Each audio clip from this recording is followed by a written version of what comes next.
the magical moment of conducting, which is you go onto a stage, there's an orchestra sitting, they're all, you know, warming up and doing stuff. And I go on the podium, you know, this little office of a conductor, or rather a cubicle, you know, an open space cubicle with a lot of space. And in front of all that noise, you do a very small gesture, something like this, not very pomp, not very sophisticated, this. And suddenly, out of the chaos, order. Noise becomes music. And this is fantastic, and it's so tempting to think that it's all about me. All those great people here, virtuosi, they make noise, they need me to do that.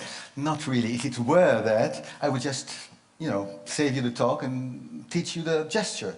So you could go out to the world and do this in whatever company or whatever you want, and you have perfect harmony. It doesn't work. Let's look at the first video. I hope you'll think it's a good example of harmony, and then speak a little bit about how it comes about.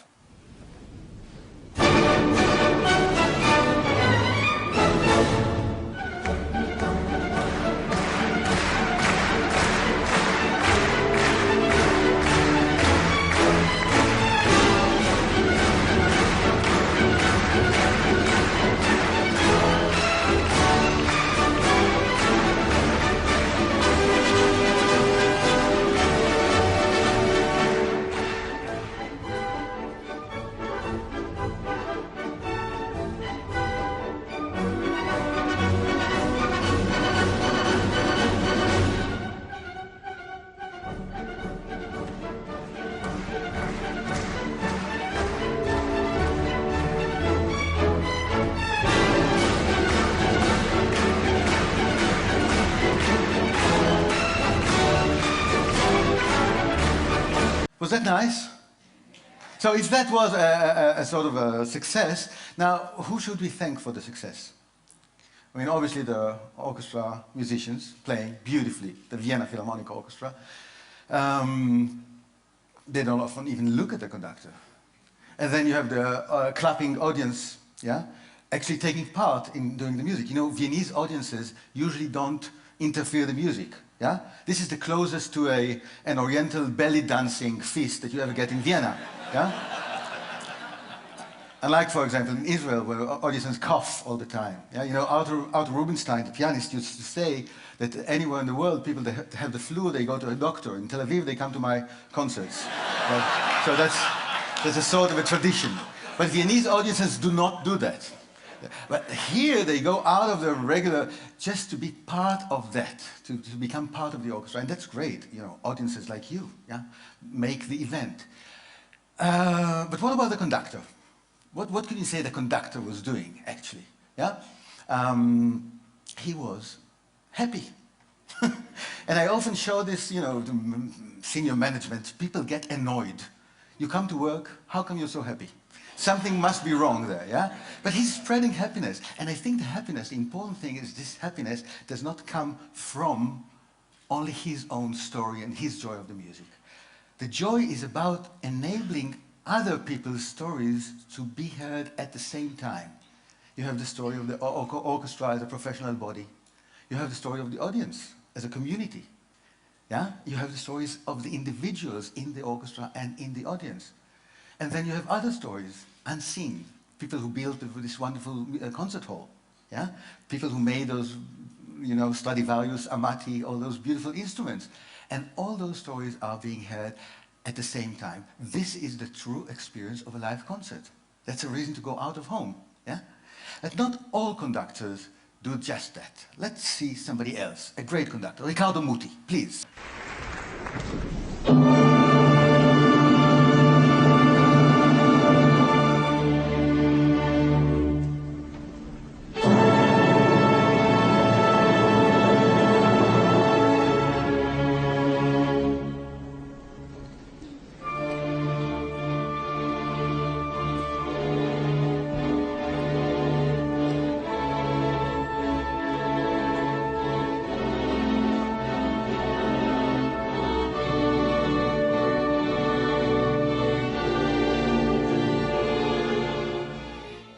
Very short, but you could see it's a completely different figure, right? He's awesome, he's so commanding, yeah? So clear. maybe a little bit over clear. Can we have a little demonstration? Would you be my orchestra for a second? Can you sing, please, the first note of Don Giovanni? You have to sing, oh, and I'll stop you. Okay? Ready? Well, come on, with me. If you do it without me, I feel even more redundant than I already feel. So, please, wait for the conductor. Now, look at me, and I stop you. Let's go.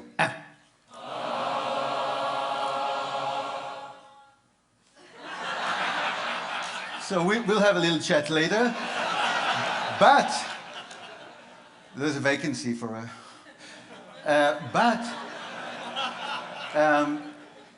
you could see that you could stop an orchestra with a finger. Now what does Riccardo Muti do? He does something like this. Oh, and then sort of... So not only the instruction is clear, but also the sanction. What will happen if you don't do what I tell you to do? So, does it work? Yes, it works. To a certain point. When Muti is asked, why do you conduct like this? He says, I'm responsible. Responsible in front of him. Now, he doesn't really mean him, he means Mozart, which is like the third seat from the center. So, he says, if I'm responsible for Mozart, this is going to be the only story to be told. It's Mozart as I, Riccardo Muti, understand it. And you know what happened to Muti? 3 years ago, he got a letter signed by all 700 employees of La Scala, musical employees, I mean, the musicians, saying, you're a great conductor, we don't want to work with you, please resign. Why? Because you don't let us develop. You're using us as instruments, not as partners, and our joy of music, etc., etc. So he had to resign. Isn't that nice? No, he's a nice guy. He's a really nice guy. But well, can you do it with less control or with a different kind of control? Let's look at the next conductor, Richard Strauss.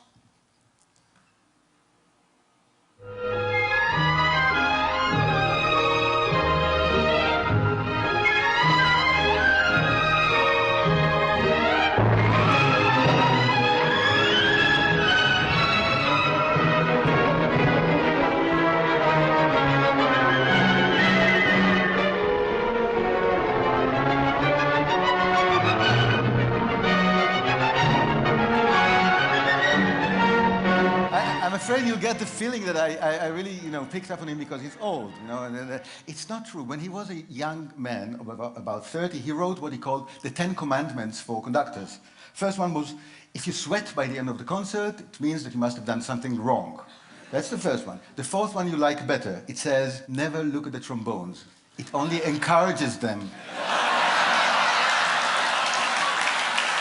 So, the whole idea is really to let it happen by itself. Do not interfere. But how does it happen? Did you see him turning pages in the score?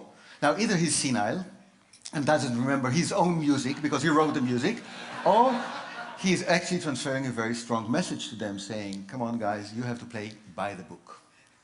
So it's not about my story, it's not about your stories, it's only the execution of the rhythm music, no interpretation. Interpretation is the real story of the performer. So no, doesn't want that. That's a different kind of control. Let's see another super conductor, a German superconductor, Herbert von Karajan, please.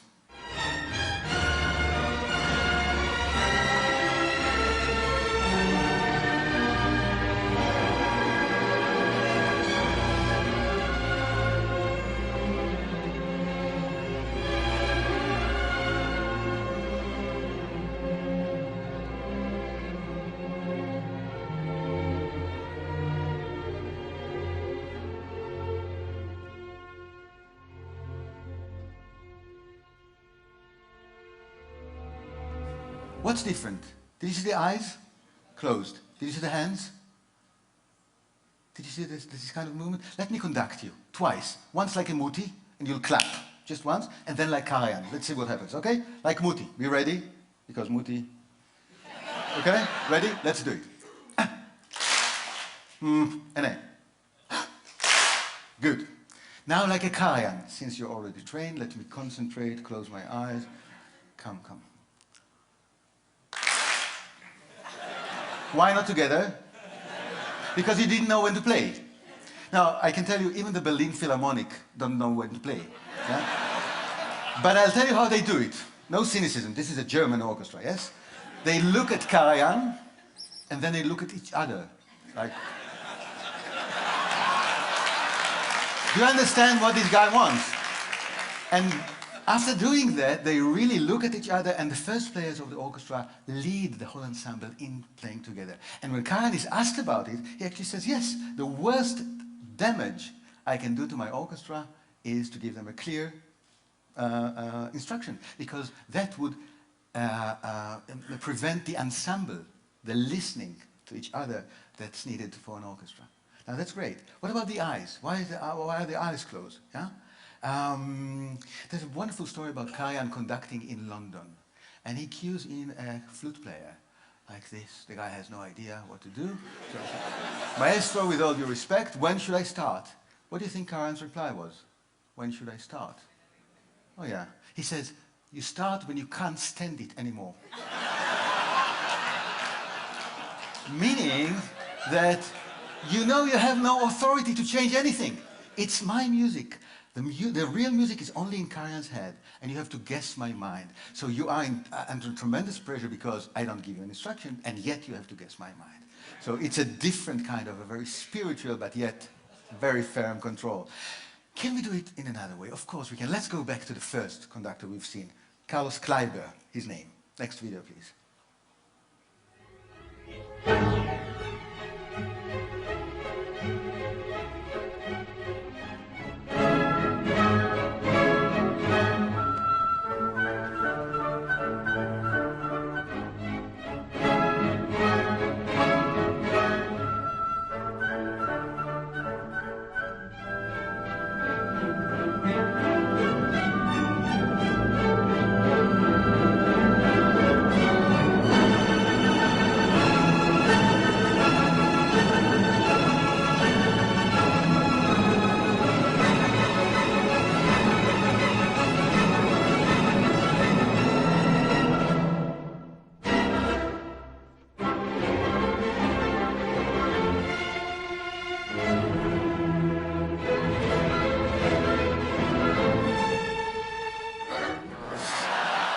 Yeah.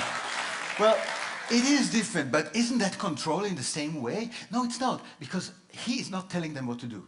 When he does this, it's not take your Stradivarius and, like Jimi Hendrix, smash it on the floor. Yeah, it's not that. He says, this is the gesture of the music. I'm opening a space for you to put in another layer of interpretation. That is another story. But how does it really work together if it doesn't give them instructions? It's like being on a roller coaster. Yeah? You're not being given any instructions. But the forces of the process itself keep you in place. That's what he does. But the interesting thing is, of course, that the roller coaster does not really exist. It's not a physical thing. It's in the players' heads. And that's what makes them into partners. You have the plan in your head. You know what to do, even though Kleiber is not conducting you, but rather here and there and that. You know what to do, and you become a partner, building the roller coaster, yeah, with sound, as you actually take the ride. This is very exciting for those players. They do need to go to a sanatorium for 2 weeks later. But it is very tiring, yeah. But it's the best, the best music making like this. But of course, it's not only about motivation and giving them a lot of physical energy. You also have to be very professional. And look again at this Kleiber. Can we have the next video quickly to see what happens when there's a mistake? Again, you see the beautiful body language.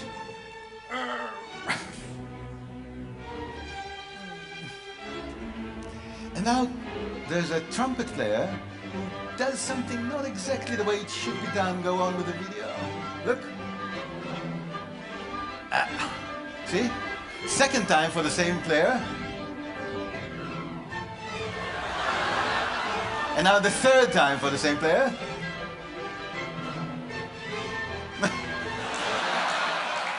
Wait for me after the concert. I have a short notice to give you.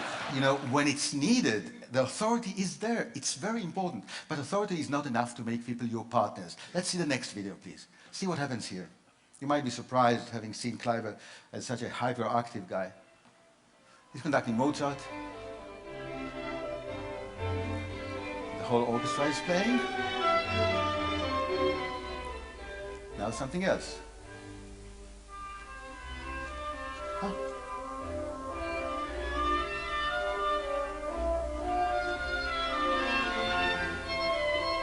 See? He is there 100%, but not commanding, not telling what to do, rather enjoying what the soloist is doing. Another solo now. See what you can pick up from this.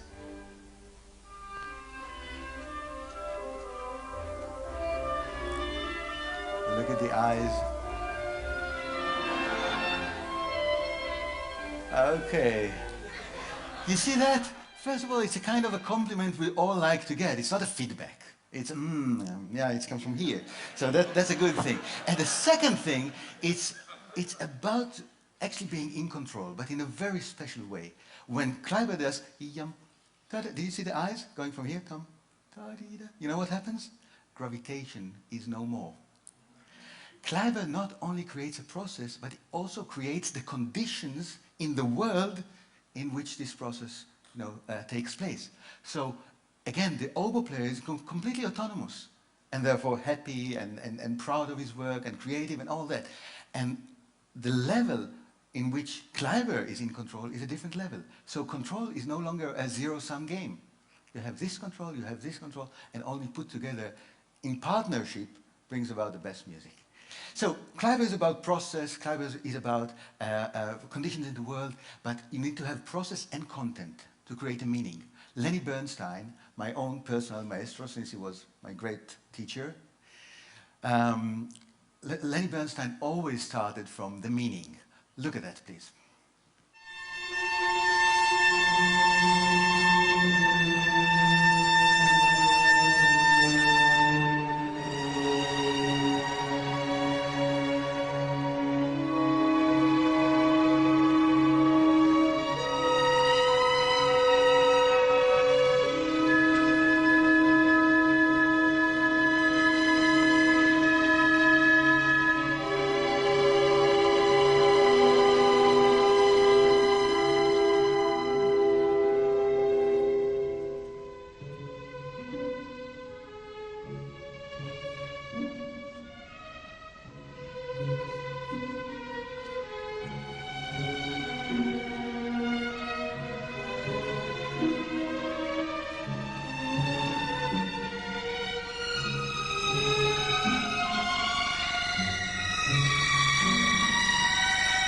Do you remember the face of Muti at the beginning? Muti had a wonderful expression, but only one.